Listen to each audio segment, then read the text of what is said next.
সুলাইমান পয়গম্বর দাঁড়ায় আছে গম্বর দেখে একটা পিপিলিকা। এই পিপিলিকাটা একটা মুখের মধ্যে একটা দানা নিয়ে শস্য নিয়ে গুটি গুটি পায়ে সাগরের দিকে রওনা হয়ে গেছে। পয়গম্বর সুলাইমান চিন্তা করে, হারে মনে হয় পিপাসায় কাতর হয়েছে পিপিলিকাটা, এর পানি খাইতে যায় সাগরে। আরে কি পাগল পোকাটা, কারণ সাগরের ঢেউ একবারে চলে যাবে ভেসে। তবু দাঁড়ায় দাঁড়ায় দেখতে লাগলেন, সাগরের কন্যারে যায় পিপিলিকা দাঁড়াইলেন।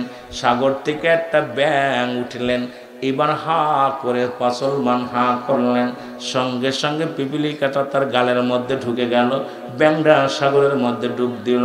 সুলাইমান পয়গম্বর বড় আশ্চর্য হয়ে দেখতে লাগলো, আল্লাহ এ কি দেখাইলা, কেন সাগরে পানি খাইতে আসলো? মনে হয় ওই পিপিলিকাটা। ব্যাঙ সাগরে কই থেকে আসলো? ব্যাঙটা তাকে খেয়ে ফেললো রে আল্লাহ। দাঁড়ায় রইলেন, দেখা যাক কি হয়। হঠাৎ দেখে ব্যাঙটা আবার পানির ভিতর থেকে উঠছে। উঠিয়া যখন হা করলেন, এবার পিপিলিকাটা গালের ভিতর থেকে বাইর হয়ে আসলো। গুটি গুটি পায়ে যখন হাঁটতে লাগলেন, সুলাইমান পয়গম্বর দেখে মুখের মধ্যে কোনো আহার নাই, সেই দানাটা নাই, কি শস্যটা নাই। ডাক দে বলে, পিপিলিকা দাঁড়াও। পিপিলিকা ডাক দিয়া বলে, হুজুর ও পয়গম্বর নবী সুলাইমান, আপনি আমাকে ডাকছেন? বলে, হ্যাঁ তোমারে ডাকছি, শোনো। কই একটু আগে তোমার মুখের মধ্যে একটা শস্য দেখলাম, গুটি গুটি পায়ে হেঁটে আসলে, এখন সাগরের মধ্য থেকে একটা ব্যাঙ উঠলো, তোমাকে হা করে খেয়ে ফেললো। আমি মনে করেছি খেয়ে ফেললো, আবার তোমারে দেখলাম ছেড়ে দিয়ে গেল, কারণটা কি? পিপিলিকা ডাক দেখায়, পয়গম্বর সুলাইমান, এর তামাম পৃথিবীর মালিক হলো আমার রব্বে কারিম। ওই সাগরের মধ্যে একটা পাথরের মধ্যে আটকা পড়ে গেছে একটা প্রাণী, ওই প্রাণীটাকে খাওয়ানোর জন্যে রব্বুল আলামিন আমাকে এবং ব্যাংকে দায়িত্ব দিছে রে। ব্যাং সাগরের ভিতরে তো আমি পিপিলিকা তো সাগরের পানির নিচে যাইতে পারি না। সারাদিন ভরে মাঠ থেকে শস্য দানা তুলে আনি, এটা মুখ দিয়ে তুলে আনি, আর এই সাগরের পাশে দাঁড়ায়, আর ওই ব্যাংটা উপর থেকে উঠে এসে পানির ভিতরে থেকে উঠে এসে আমাকে নিয়ে যায়, আবার ওনাকে খাওয়ায়া ওই পিপিলি ওই পশুটাকে খাওয়ায়া চলে আসে। ওরে সুলাইমান পয়গম্বর ডাক দে কয়, রব্বে কারিম, সাগরের মধ্যে একটা প্রাণী, তাকেও তুমি খাওয়াও। আমার আল্লাহ কয়, পয়গম্বর সুলাইমান, সমস্ত মাকলুকার খাওয়ানোর দায়িত্ব আমি রব্বে কারিমের। যেখানে যে হালাত আছে সব প্রাণীকে আমি বাঁচাই, আমি খাওয়াই, সব কিছুর মালিক হলো আমি। ও ঘুষখোরেরা, সুদখোরেরা, শোন। এরা ঘুষখোরের দলেরা, সুদখোরের দলেরা, শোন। নবী বললেন, আমি জাহান্নামে দেখতে গেলাম, দেখা আসলাম। আম্মা জান আয়েশা সিদ্দিকাকে ডাক দে বলে, আয়েশা রে, আমি কান্না ধরে রাখতে পারি নাই রে আয়েশা, শোনো। ওই জাহান্নামের মধ্যে একটা আগুনের নদী আছে রে। ওই নদীর মধ্যে কিছু মানুষ সাঁতার কাটবে, তারা কুল কিনারা পাইবে না। ওই আগুনের নদীর মধ্যে তারা সাঁতার কাটবে রে। আম্মা জান আয়েশা বলে, ইয়া রাসূলুল্লাহ, ইয়া হাবিবাল্লাহ, অপরাধ তাদের কি? আম্মা জান আয়েশা বলা, পার আমার নবী আয়েশা রে, এই সমস্ত মানুষগুলো ছিল দুনিয়ার মধ্যে সুদখোর এবং ঘুষখোর। এই ঘুষখোর আর সুদখোরের জন্য একটা নির্দিষ্ট জায়গা আল্লাহ রেখে দিয়েছে, সেটা হলো জাহান্নামের মধ্যে একটা আগুনের নদী। আজকে আমার দেশে সুদখোর আর ঘুষখোর যে আন্দাজ বেড়েছে, প্রতিটা বাড়ির মধ্যে সুদখোর, আর প্রতিটা ঘরের মধ্যে সুদখোর, জিনাখোর, ব্যভিচারখোর।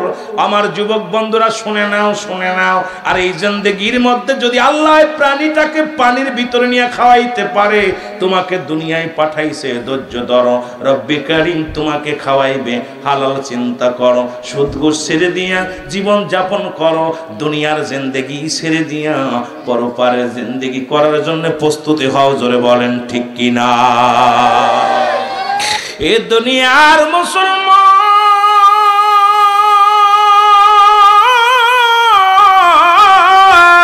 একজন পয়গম্বর দুনিয়ার মধ্যে এখনো জান্নাতে জীবিত অবস্থা আছে গো।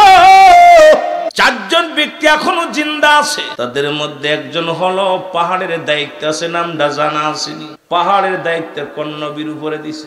পাহাড়ের দায়িত্ব দিয়েছে রব্বে কারীম। সেই মানুষটার নাম হলো, মুসলমান শোনো শোনো, নাম হলো হযরত ইলিয়াস আলাইহিস সালাম। একজন পানির দায়িত্ব আছে, তার নাম হলো হযরত খিজির আলাইহিস সালাম। উনি একজন জান্নাতের মধ্যে এখনো জীবিত আছে, তার নাম হলো হযরত ইদ্রিস আলাইহিস সালাম।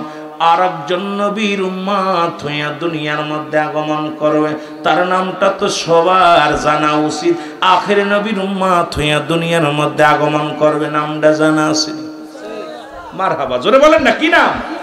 হযরত ঈসা আলাইহিস সালাম। জোরে বলা যাবে না মারহাবা? হযরত ইদ্রিস আলাইহিস সালাম জান্নাতের মধ্যে আছে গো। উনাকে মৃত্যু হলো, আবার তাকে জীবিত করা হলো, জান্নাত যার নাম দেখানো হলো। উনি এখনো জান্নাতের মধ্যে জীবিত অবস্থায় আছে। ওনাকে ডাক দে বলা, আমার আল্লাহ ডাক দে বলে, ইদ্রিস তুমি জান্নাত পেয়ে কি হ্যাপি, খুশি হয়েছো? বলে রব্বে কারীম তোমার জান্নাত পেয়ে অতুলনীয় খুশি হয়েছি গো, তবে তোমার আজরাইল বুঝি আমার সাথে ভালো ব্যবহার করে নাই। আবার আল্লাহ ডাক দে বলে, আজরাইল আবার ইদ্রিসের জানটা কেমনে বাইর করেছো বলো গো? আজরাইল কয় রব্বে কারীম ওই মায়ের বুকে দুধ খাইতে খাইতে সন্তান যেমনি ঘুমায় যায়, তোমার নবীর জানটা তেমনি বাইর করেছে। যাও তুমি আমার নবীর কাছে যাও। নবী মুসলমান শোনো, সালাম দাও, আসসালামু আলাইকুম। মুসলমান শোনো, ওয়ালাইকুম আসসালাম। আজরাইল আগে বলো আমার রূহটা তুমি কেমনে বাইর করলা? বলে নবী ইদ্রিস আলাইহিস সালাম শোনেন, আরে আমি পৃথিবীর সবার জান বাইর করার জন্য জমিনের মধ্যে আসি না রে, একমাত্র ইমানদারের রূহটা বাইর করার জন্য জমিনের মধ্যে আসি। আমি এত বড় দানব, আমার ডান দিকে মাথা, ডান দিকে চোখ, বাম দিকে চোখ, সামনে চোখ, পিছনে চোখ, উপরে চোখ, নিচেই চোখ। আমি আজরাইল এত বড় দানব, সারা পৃথিবীর পানি যদি আমার মাথায় ঢেলে দেয়া হয়, আমি আজরাইলের গাবে একটু পানি জমিনের মধ্যে পড়বে না, কারণ জমিনের মধ্যে থাকে আমার পা, মাথা থাকে মুসলমান আসমানে। আমি এত বড় দানব। এ আল্লাহর নবী, আমি সবার জানটা বাইর করার জন্য জমিনে আসি না।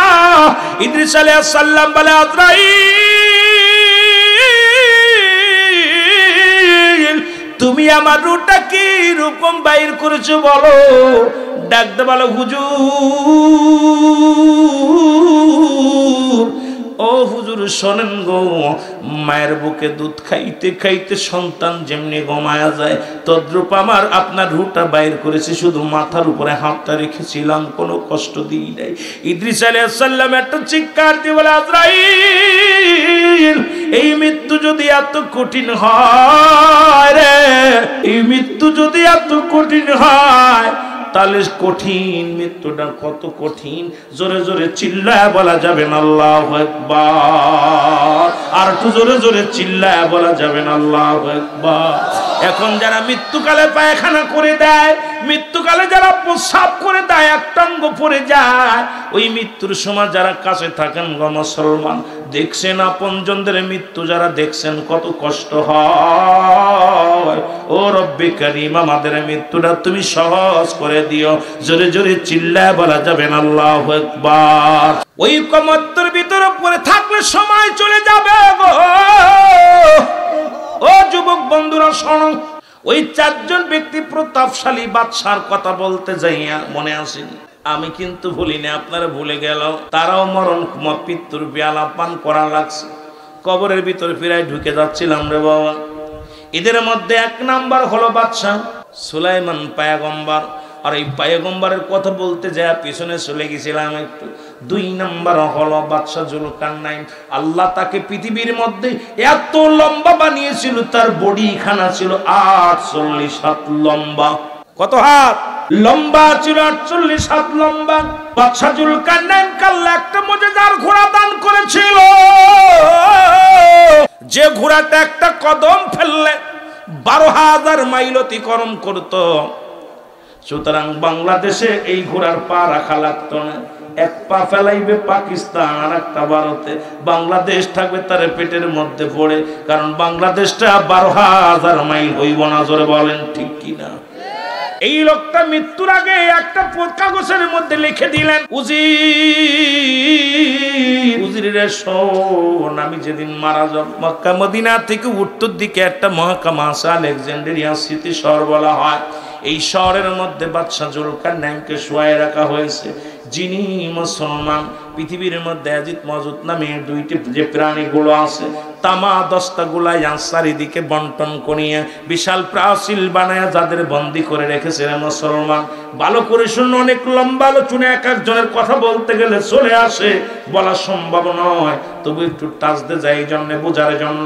এই লোকটা 1600 বছর হায়াত পেয়েছে। কত বছর? এরপরে উনি লিখে গেলেন, দুনিয়ার মানুষ, আমার মতো কেউ ভুল করো না, দুনিয়ার জিন্দেগি সামান্য, আমি যে ভুল করেছি তোমরা সেই ভুল করো না। এই জীবনটা তোমরা রব্বে কারিমের ইবাদত বন্দেগীর মধ্যে কাটিয়ে দাও। জোরে বলেন মারহাবা। 1600 বছর বেঁচে থেকে বলতেছে আমার হায়াত সীমিত, আর এই সামান্য সময় আমি যে ভুল করেছি তোমরা এই ভুল করো না, তোমরা রব্বে কারিমের গোলামি করো। সুবহানাল্লাহ বলেন না?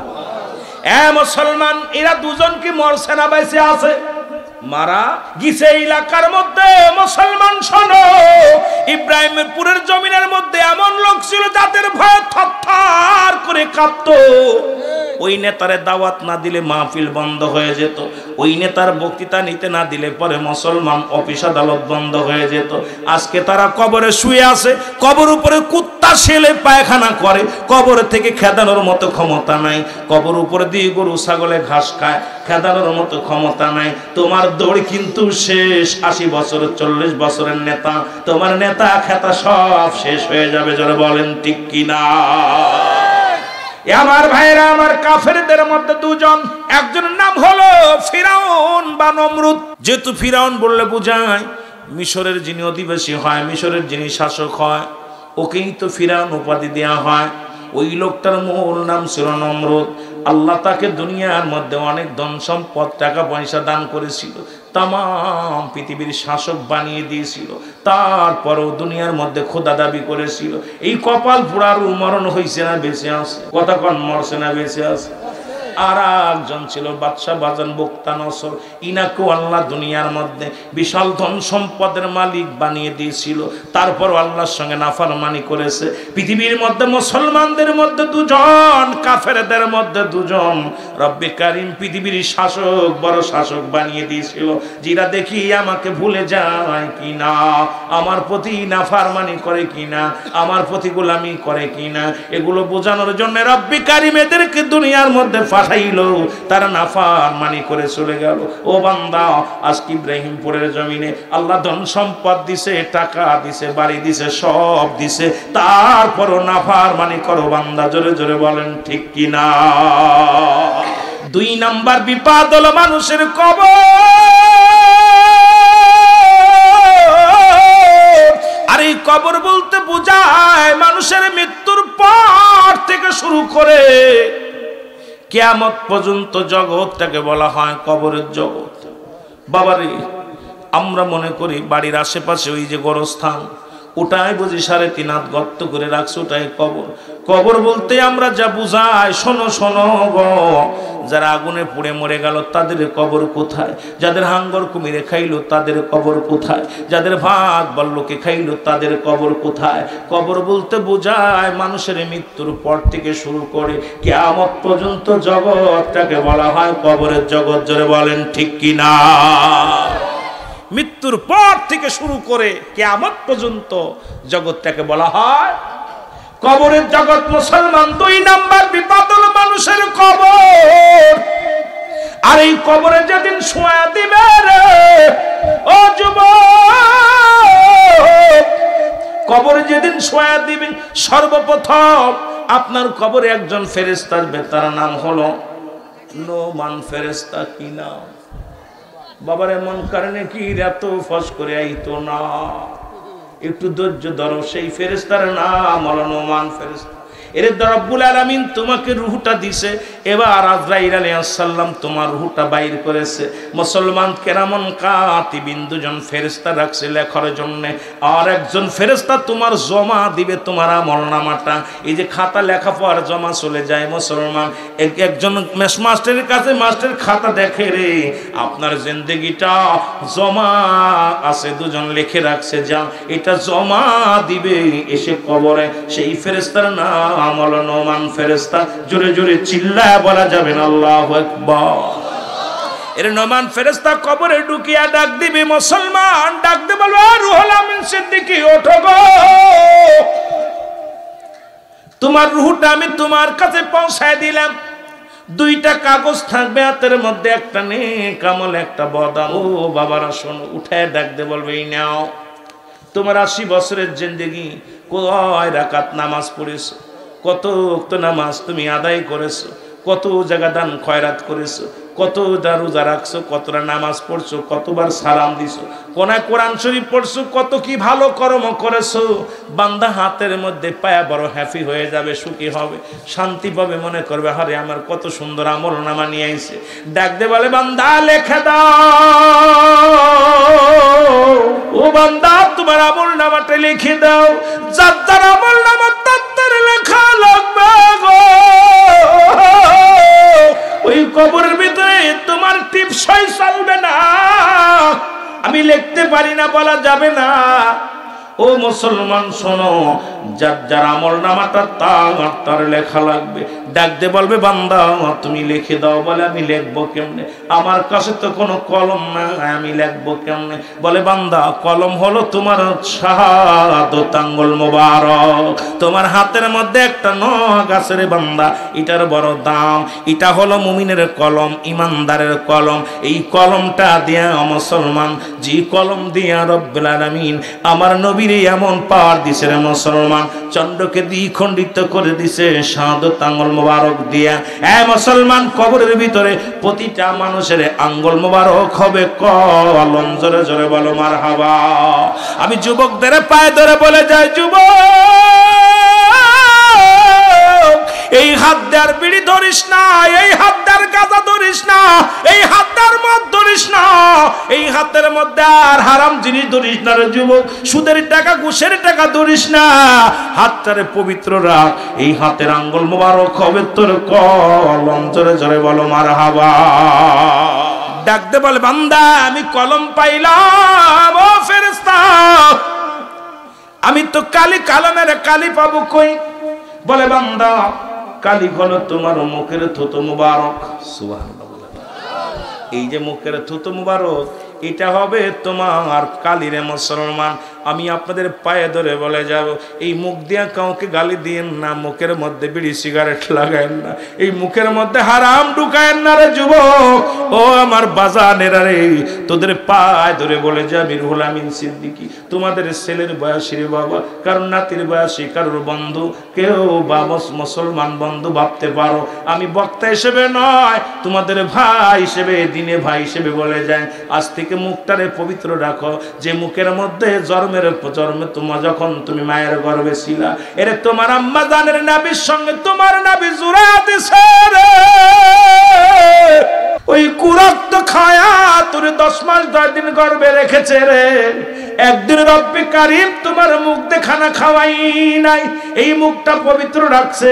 এই মুখ দিয়ে আল্লাহর জিকির করবি, এই মুখ দিয়ে আমার মুসলমান নবীর দুরূদ পড়বি, এই মুখ দিয়ে কোরআন শরীফ তেলাওয়াত করবি, হাদিস পড়বি, এই মুখ দিয়ে ভালো কথা বলবি। ও যুবক তোদের পায়ে ধরে বলে যায়, এই মুখের মধ্যে আর হারাম ঢুকাস না, এই মুখের মধ্যে আর বিড়িতে টান দিস না, এই মুখের মধ্যে আর গাজায় টান দিস না। তোদের পায়ে ধরে বলে যায় আজ থেকে সাবধান হয়ে যাও। এই মুখের থুতু মুবারক যদি হয় কালি, কালি যদি নষ্ট হয়ে যায় কলম বন্ধ হয়ে যাবে। এই জন্য কালিটা ভালো রাখার দরকার আছে কিনা? ফেরেশতা বলবে বান্দা লিখে দাও, তুমি লিখে দাও। বলবেন তোমার মুখের থুতু মুবারক হবে কালি।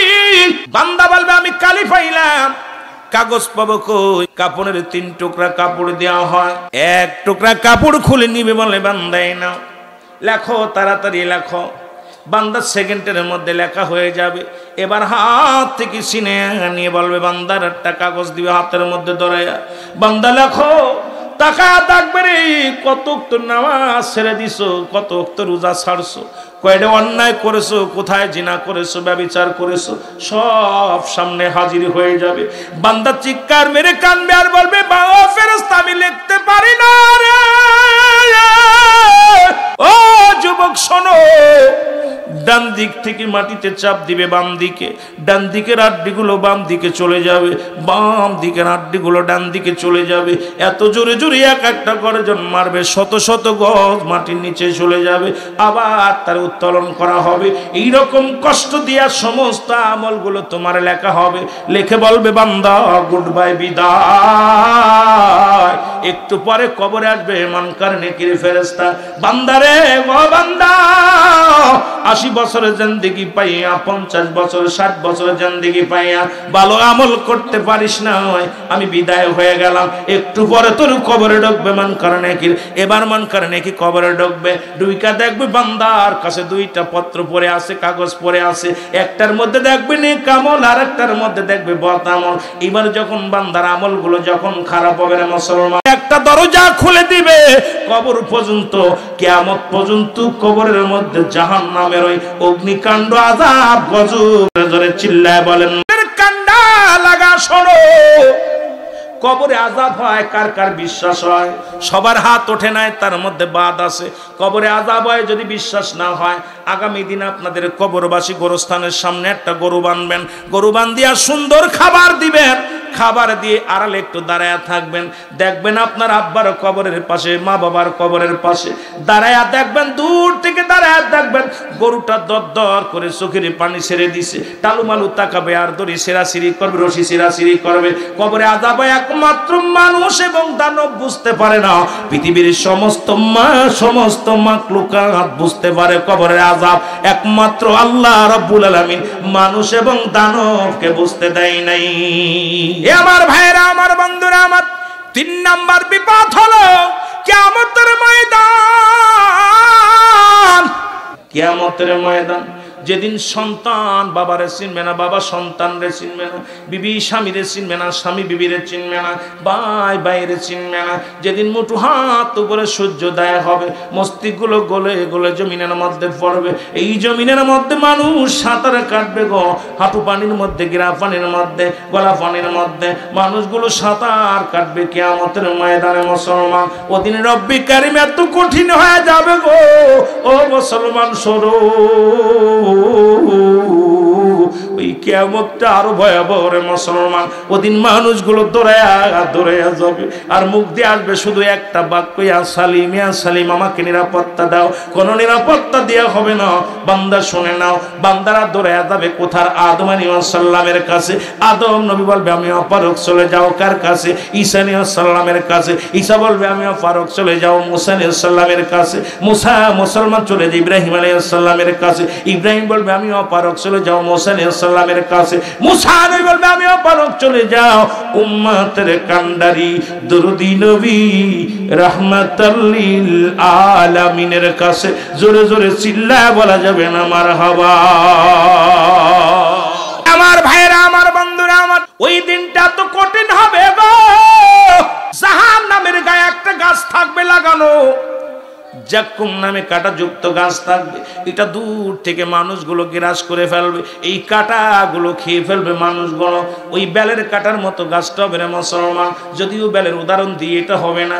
বড় বড় কাঁটা থাকবে, নাম হলো জাক্কুম নামে কাঁটাযুক্ত গাছ। আর জান্নাতের গেটে একটা গাছ থাকবে, যেটা হলো সিদরাতুল মুনতাহা। কেউ বলে বড়ই গাছ, কেউ বলে মুসলমান একটা নহর। এটা হবে জান্নাতুল মাওয়ার পাশে গাছটা থাকবে। এই মুসলমান জান্নাতি যারা যাবে ফলমূল খাবে, জান্নাতের মধ্যে থাকবে। জাহান্নামে যারা যাবে আর ওদিন জাহান্নাম ভয়ে পালাবে। জাহান্নামের মধ্যে এত পরিমাণ মানুষ ঢুকাইবে, জাহান্নাম পালাবে আর বলবে আমার আল্লাহ বলবে জাহান্নাম রে কোথায় যাও? জাহান্নাম জবান খুলে যাবে, জাহান্নাম বলবে রব্বে কারীম তোমার বান্দার ওই কান্না আমি সহ্য করতে পারি না, এমন কান্না করুন কান্না আমি সহ্য করতে পারি না। আমার আল্লাহ বলবে জাহান্নাম রে, তোমারে বানাইছি আমি নাফরমানি বান্দাদেরকে সাইজ করার জন্য, পালায় লাভ নাই, পালায়ও না, পালায়ও না, তোমারে বানাইছি আমি আমার বান্দা নাফরমান বান্দাদেরকে সাইজ করার জন্য।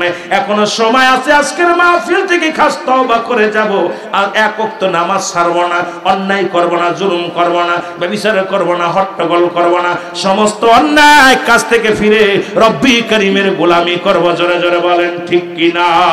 এই মুসলমান কিয়ামতের আগে 70টা আলামত হবে, তার ভিতরে মুসলমান সব অধিকাংশ আলামত হয়ে গেছে, বাকি আছে মাত্র 10টা আলামত। এই বড় বড় আলামতের আগে মুসলমান এই কিয়ামত নিয়ে আলোচনা করলে অনেক সময় লাগবে। তার মধ্যে 1 নাম্বার আসবে মুসলমান ইমাম মেহেদী আলাইহিস সালাম। ইমাম মেহেদীর নাম থাকবে মুহাম্মদ, বাবার নাম থাকবে আবু আব্দুল্লাহ, মার নাম থাকবে আমেনা, বংশ থাকবে কুরাইশ বংশ, গোত্র থাকবে বতুয়া গোত্র। ইব্রাহিম মুসলমান শোনো, রাসূল বলছে মুসলমান শুনে নাও, ইমাম মেহেদী আলাইহিস সালাম কোনদিন বাংলাদেশে আসবে না। বাংলাদেশের অনেক পীর ভণ্ড ইমাম মেহেদী সাজছে, এই দুনিয়ার মধ্যে বাংলাদেশের কোন পীর যদি ইমাম মেহেদী সাজে তার জুতা দিয়ে পিটাইলে আপনার নেকি হবে আমলনামায়। জোরে জোরে বল আল্লাহু আকবার। বাংলাদেশে এই ভণ্ড পীরেরা কিছু ইমাম মেহেদী বলে দাবি করে, ভালো করে লেখে নেন মুসলমান শুনে নাও। ইমাম মেহেদীর পরিচয়টা আমি দিয়ে যাই যাতে করে আপনাদের বুঝতে ভালো হয়, যেহেতু কিয়ামতের আলামতে গেলে অনেক লম্বা আলোচনা এসে যাবে।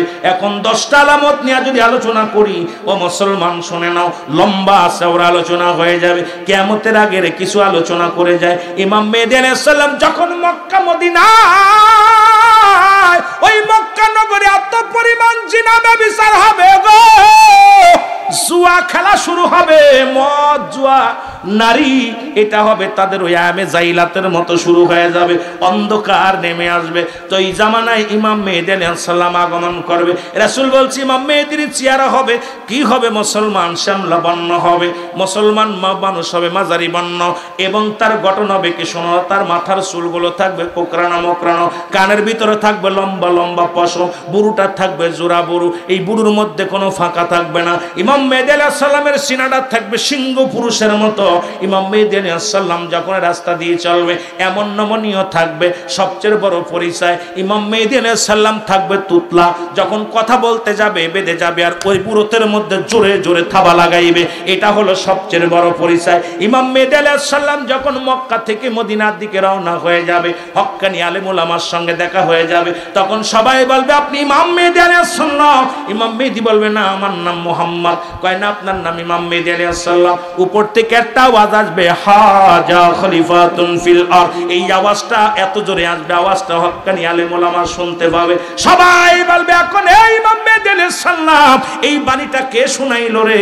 তখন ইমাম মেহেদী আলাইহিস সালাম বলবে, হ্যাঁ আপনারা যা বলেছেন আমি সেই, আমি হলাম ইমাম মেহেদী আলাইহিস সালাম। জোরে বলেন মারহাবা।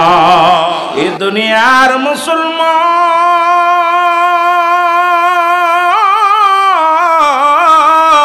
বান্দা যখন রিয়াজুল জান্নাহ বেহেশতের বাগানে যখন রওনা দিছে গো, প্রতিটা কদমে কদমের আমার রব্বুল আলামিন ওই বান্দার জীবনের সমস্ত সগীরা গুনাহগুলো মাফ করে দিছে। জোরে বলা যাবে না মারহাবা। মাহফিলের ময়দানে যাব, রিয়াজুল জান্নাহ বেহেশতের বাগানে, বান্দার সমস্ত সগীরা গুনাহগুলো আল্লাহ মাফ করে দিছে। এ মুসলমান, আমরা শুধু সগীরা গুনাহ করি নাই, পদে পদে করছি কবিরা গুনাহ গো, পদে পদে করছি কবিরা গুনাহ। মুসলমান, মিথ্যা বলা কবিরা গুনাহ, এটা একটা পেশা হয়ে দাঁড়িয়েছে। জোরে বলেন ঠিক কিনা? এবার জীবন ভরে যত গুনাহ করলাম, মিথ্যা বলা কবিরা গুনাহ গো, নামাজ ছেড়ে দেয়া কবিরা গুনাহ। নামাজ কাফের এবং মুসলমানদের মধ্যে পার্থক্য হলো নামাজ। মুসলমান নামাজ ধরে, কাফেররা নামাজ ছাড়ে। ও যুবক শোনা নাও, নামাজ ছেড়ে দেয়া কবিরা গুনাহ, মিথ্যা বলা কবিরা গুনাহ, বেগানা নারী কবিরা গুনাহ। ঠিকই না? খুব আরাম। এই ওয়াজ করলে বাংলাদেশের 90% আলেম ধরা পড়ে যাবে। আজকে আমাকে পর্দার মধ্যে দেখাচ্ছেন, কোন নারী কি হালাতে দেখে জানি না রে বাবা। যদিও ভাইরাল হওয়ার নেশায় আমরা শুরু করেছি এগুলো, কিন্তু একবার কি চিন্তা করো না, যাদের দেখা দিয়া জায়েজ তাদের সঙ্গে বিয়ে করা হারাম, যাদের সঙ্গে দেখা দিয়া হারাম তাদের সঙ্গে বিয়ে করা জায়েজ। বেগানা নারীর সঙ্গে দেখা দিয়া হারাম, কবিরা গুনাহ। বেগানা পুরুষের সঙ্গে দেখা দিয়া কবিরা গুনাহ। এত গুনাহ করেছেন, গুনাহগুলো মাফের দরকার আছে কিনা? কবিরা গুনাহগুলার কোন ব্যক্তি হালালকে হারাম বললে সে কাফের। আমার ভাইরা, আমার বন্ধুরা, আমার আল্লামা কুতুবী রাহমাতুল্লাহ বয়ান করে, দুনিয়ার মানুষ শোনো গো,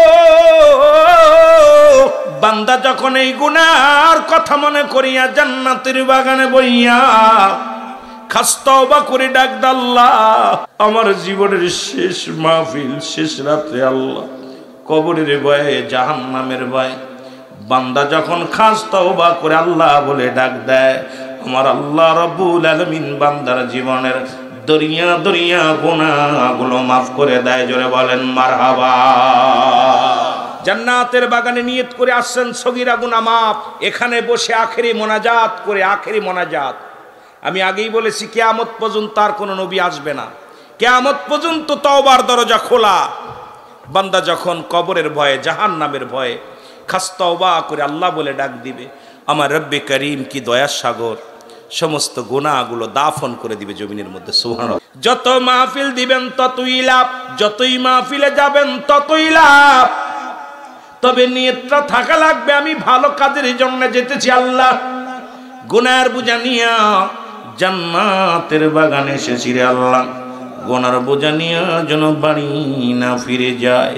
রব্বে করিম আজকের মাহফিল থেকে আমাদের মাসুমের মাসুম বানায় দিও, গুনাহগুলো মাফ করে দিও। জোরে জোরে চিল্লায় বলা যাবে না আমিন। এ দুনিয়ার মুসলমান,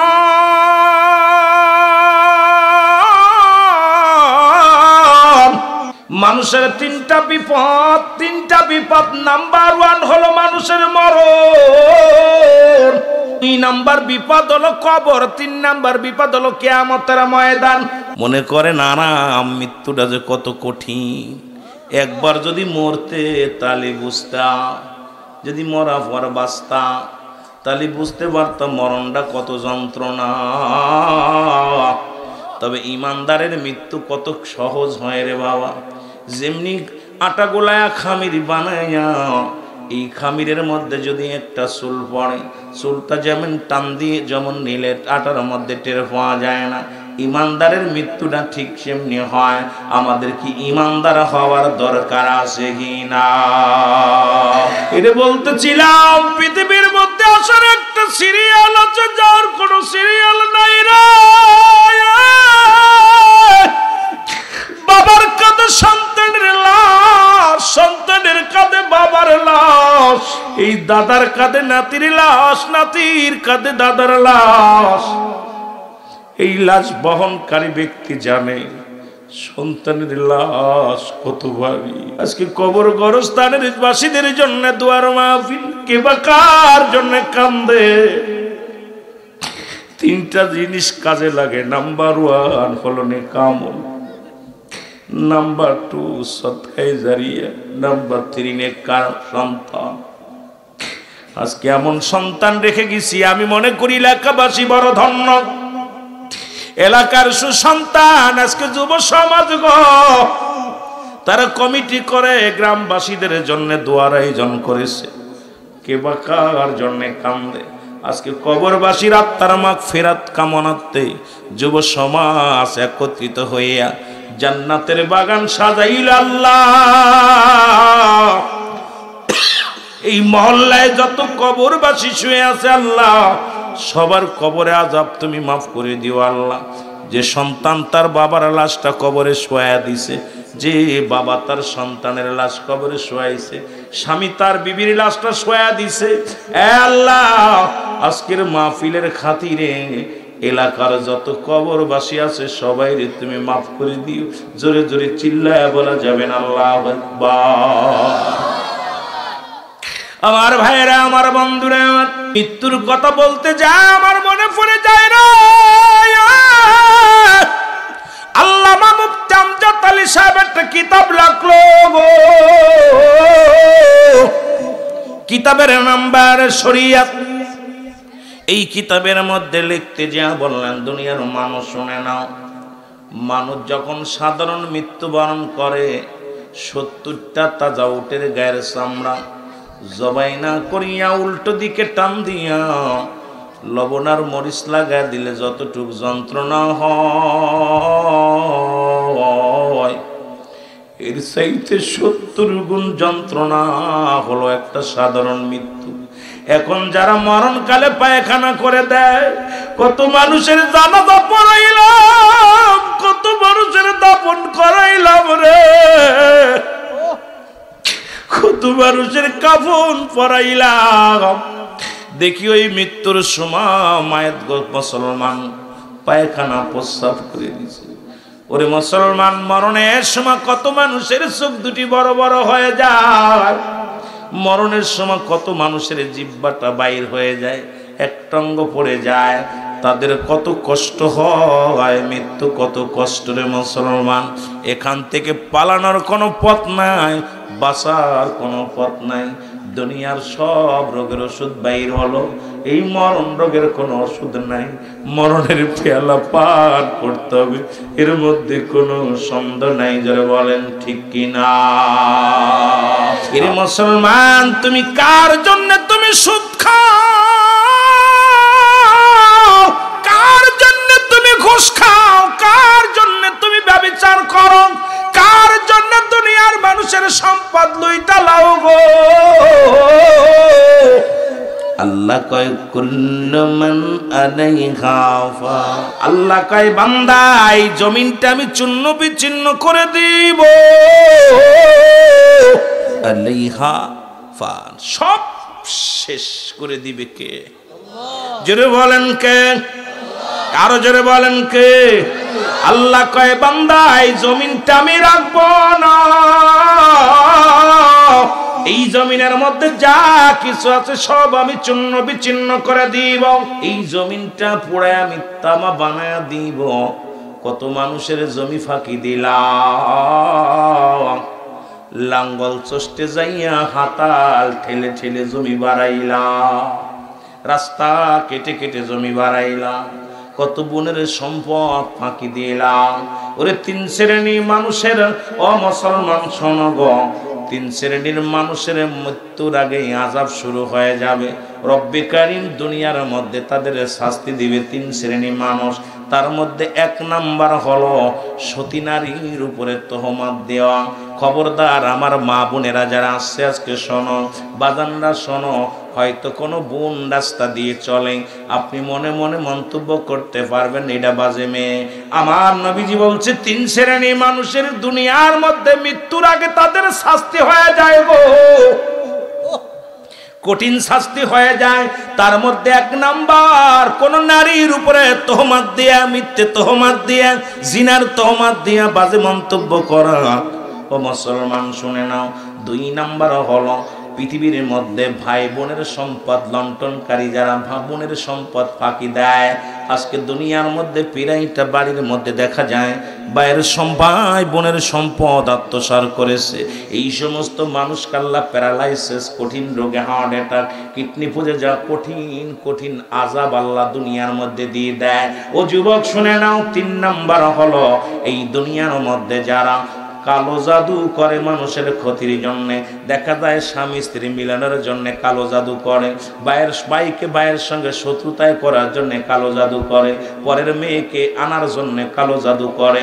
এ মুসলমান শুনে নাও, এই জাদু বিদ্যাকারী আর এটা যারা মানে এবং করে, ও ভাই আল্লাহ তাআলা দুনিয়ার মধ্যেই গজবের মধ্যে ফেলে দিবে। জোরে বলা যাবেন আল্লাহু আকবার। যে কথাগুলো বলি দিলের কান্ডা লাগা শোনো। ও যুবক বন্ধুরা, যেটা আমি বলতেছিলাম মৃত্যুর যন্ত্রণার কথা, 70টা তাজা উটের গায়ের চামড়া জবাই না করিয়া উল্টো দিকে টান দেয়া লবণ আর মরিচ লাগা দিলে যতটুক যন্ত্রণা হয়, এর চাইতে 70 গুণ যন্ত্রণা হয় একটা সাধারণ মৃত্যু। জোরে বলেন আল্লাহু আকবার। এ আমার ভাইরা, আমার বন্ধুরা, আমার যেটা বলতেছিলাম, আল্লাহ কয় বান্দা এই পৃথিবীর মধ্যে আমি কিচ্ছু বলতে কিচ্ছু রাখবো না, এই জমিনটা আমি পুরায়া তামা বানায় দিব। কি হবে? কি হবে? জোরে বলেন কি হবে? তামা বানায় দিবে। একটু মাটি জমিনের মধ্যে খুঁজে পাওয়া যাবে না, কারণ এই কত মাটি ফাঁকি দিলাম, কত জমিন মানুষের লেখা নিলাম, কত আত্মসাৎ করলাম, যে কথা বলতে যে একটু পিছনে চলে গেছিলাম রে বাবা, এই মাটিটা পুরায়া তামা বানায়া দিবে আমার আল্লাহ। আল্লাহ কয় বান্দারে এই জমিনের মধ্যে 3 ভাগ পানি 1 ভাগ মাটি, ওই পানিগুলো পুড়ে আমি আল্লাহ বানায়া দিব সা। কার জন্য ঘুষ খাও? কার জন্য সুদ খাও? কার জন্য জিনা ব্যভিচার করো? কার জন্য তুমি অন্যায় করো? একবার চিন্তা করে দেখো, এই জমিনটারে পোড়ায়া বানায় দিবে আমার আল্লাহ তামা। যে জমিনের জন্য মাথা ফাটাইলাম, ফেসবুক খুললেই দেখা যায় জমি জমা নিয়ে মারামারি করে হট্টগোল করিয়া এক ভাই আর এক ভাইয়ের মাথায় বাড়ি মেরে মেরে ফেলতেছে, বাবাকে কেটে টুকরা টুকরা করে ফেলেছে, মাকে মারিয়া মুসলমান ফ্রিজে লাগায় রাখছে, কত সন্তান তার বাবাকে মারিয়া ঘর থেকে বাইর করে দিছে, কত সন্তানের অত্যাচারে বাবা পথে পথে ভিখারি হয়ে ঘুরছে। আল্লাহ আল্লাহ, ও আমার ভাইরা, ঘর বন্ধুরা, আমি যে কথাগুলো বলি দিলের কান্ডা লাগা সরো। আল্লাহ বলে বান্দা যেদিন কিচ্ছু বলতে কিচ্ছু আমি রাখবো না, সেদিন থাকবো শুধু আমি আল্লাহ। জোরে বলো মারহাবা। থাকবে কে? জোরে বলেন থাকবে কে?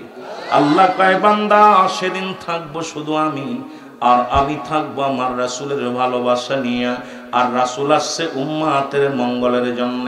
নবী কয় হায়াতি খায়রুল লাকুম, আমার হায়াতের জিন্দেগিটা আমার উম্মাতের জন্য কল্যাণ স্বরূপ। জোরে জোরে চিল্লায় বলা যাবে না মারহাবা।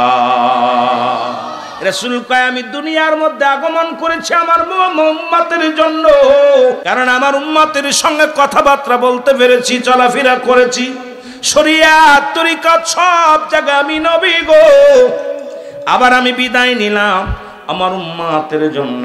ওয়াফাতি খায়রুল লাকুম, নবী কে আমার ওফাতটাও আমার ইন্তেকালটাও আমার উম্মতের জন্য কল্যাণ স্বরূপ। কারণ পৃথিবীর মধ্যে যদি কোনো উম্মত ভালো কর্ম করে, আমি নবীর সঙ্গে সঙ্গে আল্লাহর দরবারে প্রশংসা করি, আমার আল্লাহ অমুক ইব্রাহিমপুর গ্রামে অমুক ব্যক্তি আল্লাহ রোজা রাখে, হজ করেছে, যাকাত দেয়, নামাজ পড়ে, ইত্যাদি ইত্যাদি ভালো কর্ম করে, আল্লাহ শুকরিয়া আদায় করে আল্লাহর দরবারে, আল্লাহ আমার অমুক বান্দা, তোমার অমুক বান্দা বান্দি, আমার অমুক উম্মত উম্মতিরা ভালো কর্ম করেছে, শুকরিয়া আদায় করি তোমার দরবারে।